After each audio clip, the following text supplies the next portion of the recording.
becoming a better alternative for expats than the Philippines.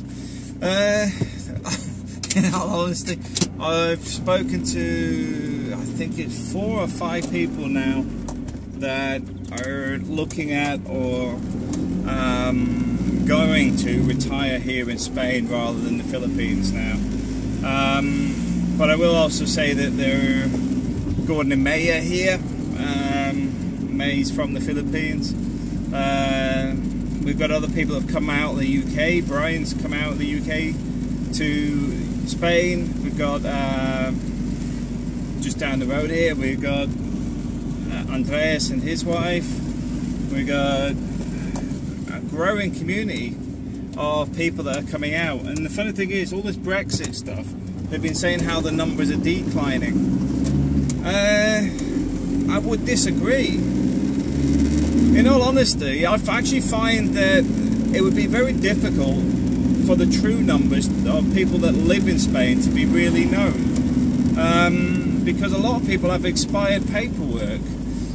A lot of people aren't registered as being here to avoid tax and don't bother with the health care and everything else. There is a huge number of people that simply do not exist from the UK in Spain.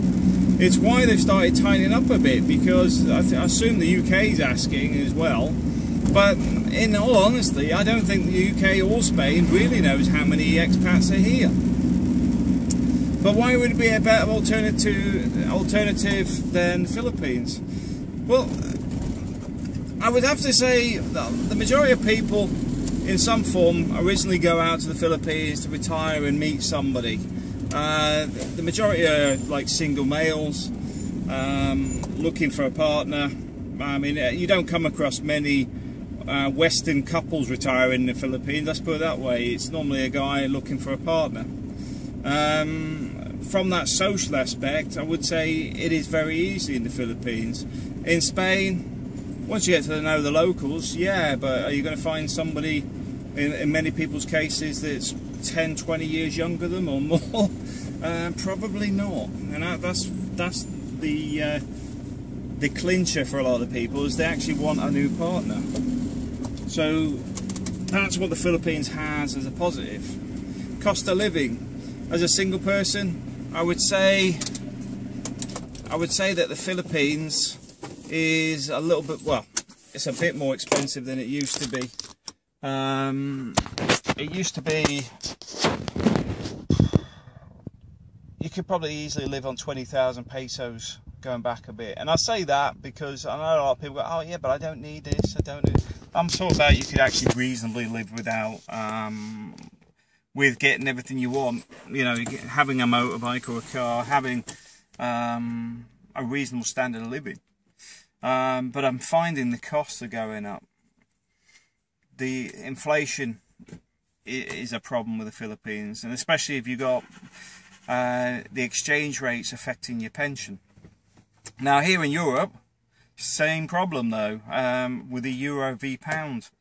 We lost about 15% on the pound in the last year since the Brexit thing. But I would say that we generally can afford it. There's a lot of stuff people don't realise that, I'll keep the camera this way, keep the light on it. For example, wine is dirt cheap, beer is dirt cheap in Spain. I think the tariff for tax on wine for the UK is like £3. Doesn't sound a lot, but if you're having like 2-3 bottles of wine a week, or in some cases a lot more, it soon adds up. The same with, I suppose cigarettes are cheaper. I don't know, I don't smoke. But I mean, wine here you can get from 40, 50 cents upwards a litre. You can take a jug and refill it. I mean, that's one of the things they've got here. The UK, I can see, is already feeling the pinch of the Brexit. I think it was Dispatches this week did a video relating to the supermarkets and how they're sort of fudging the figures a little bit. You know, like when they have a pack of sausages, they're actually, the price might be the same, but there's like, say, 2 sausages less in the pack. Fish fingers, the same. They took some fish fingers out of the box. It used to be 12 or whatever, and now it's 10. But it's the same price because what they're trying to do is make it look like everything's normal. Reality is, I think the average food bill will probably end up going up at least 8% in the UK. The only downside in the UK is work. Work's hard to come by if you're not fluent in Spanish. Ideally, you want to be multilingual. If you're multilingual in this area, you've got no problem finding work. It's needed everywhere. But for me, it's also the commute. I can commute to the UK, which is ideal. Once I get April's paperwork done, that opens up a lot more opportunities for me and for her.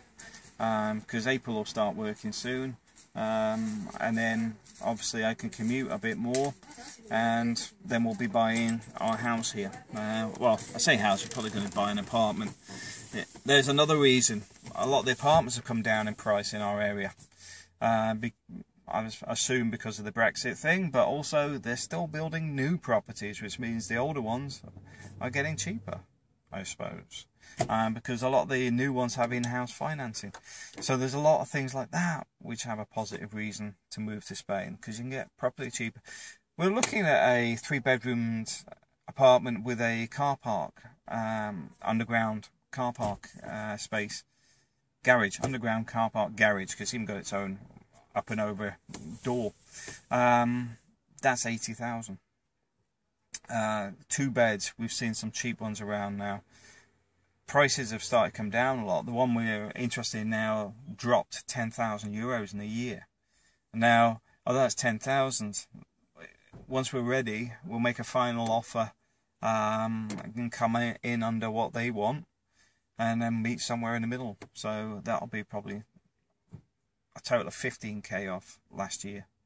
That's the realities. It's a buyer's market. Well, what happens if they revoke the pensions for UK people? I don't think they're going to do that. The reason they won't do that, because it doesn't affect Europe. It's global. You'd have expats coming in from everywhere. You've got to remember, the EU side of it's only a small piece of where the expats are. Although there's a lot of expats here, there's expats in India, Philippines, and everywhere else. If you start messing around with the pensions, they're all going to head west. And they're all going to sit on benefits in many cases, because the reason they went east or wherever is for cheaper cost of living. If they can't afford to live on their pensions, they're going to need accommodation for a start, because the houses and stuff they sold up to move overseas, they can't afford to buy back. They can't buy a place in the UK anymore. So I don't think pensions are going to get touched. The healthcare side, I think there'll be a negotiation with Spain and other countries which have a lot of the bilateral agreements, because Spain's already got a bilateral agreement with the UK relating to many things. So I don't think a lot of that's going to get touched. I think all that will happen is a change of heads on the paper and a change of signatures, because it's beneficial to everybody. So there's a lot of reasons Spain is still a great place to live. But the Philippines, what lets it down? I would say the healthcare. It's not as good as it could be.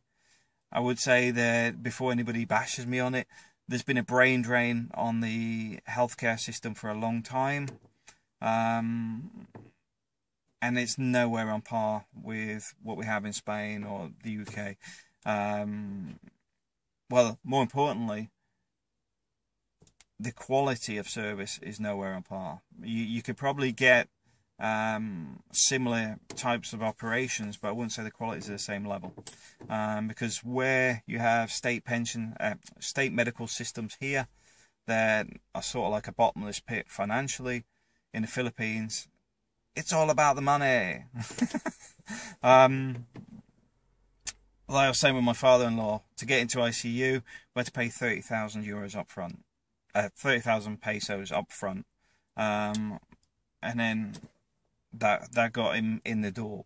This is him getting admitted into the hospital. He's got his PhilHealth like everybody else, but they still wanted 30,000, because that doesn't let you into the ICU unit. So that sort of thing is where the Philippines is a bit risky. In Spain, there's a royal decree, which sometimes get added and removed, that healthcare will be provided. They may bill you back at some point, but they will save your life as well. That is a better system, in my viewpoint. I know that they often get people that don't pay, the same as the UK does, what they call the benefit tourists. But I don't know how big that problem is in reality. I think obesity is probably a bigger problem in the UK. Alcoholism will be a bigger problem. Deaths from smoking is a bigger problem. A lot of the problems in the UK revolve around the media focusing on this problem instead of this problem, because obviously this problem affects more people, which means that might affect the people that read your newspaper or watch your news channel. So they don't really want to talk about those too much. But yeah, I recommend Spain, and although we're 90% through our immigration process of being 100% resident, we're then on the run to becoming full-blown citizens for April and the kids. The UK is just not for my family, and I'll be blunt with it. I don't see the UK as multicultural friendly. I don't see it as somewhere I want my kids to be brought up. And it's not that I'm anti-British or something. Things have just changed over the last 10 years. Not just in the country, but obviously I've spent more time overseas, and you can see a lot more things. And I've got to admit, I'm not PC. I don't agree with the old PC nonsense. And I do think the PC nonsense is part to blame for what's going on in the UK. But the media is also just playing people off each other like no tomorrow, just to sell whatever they can. And I think that's where the problems are in the UK. People need to start researching things themselves a bit more, and realising a lot of times that they're being told stuff that is even proven it's fake. But in my mindset, Spain offers a better alternative on so many levels. I'm sat here now, the sun's out, I'm actually getting hot in the car, and we're still in February. Thanks for watching.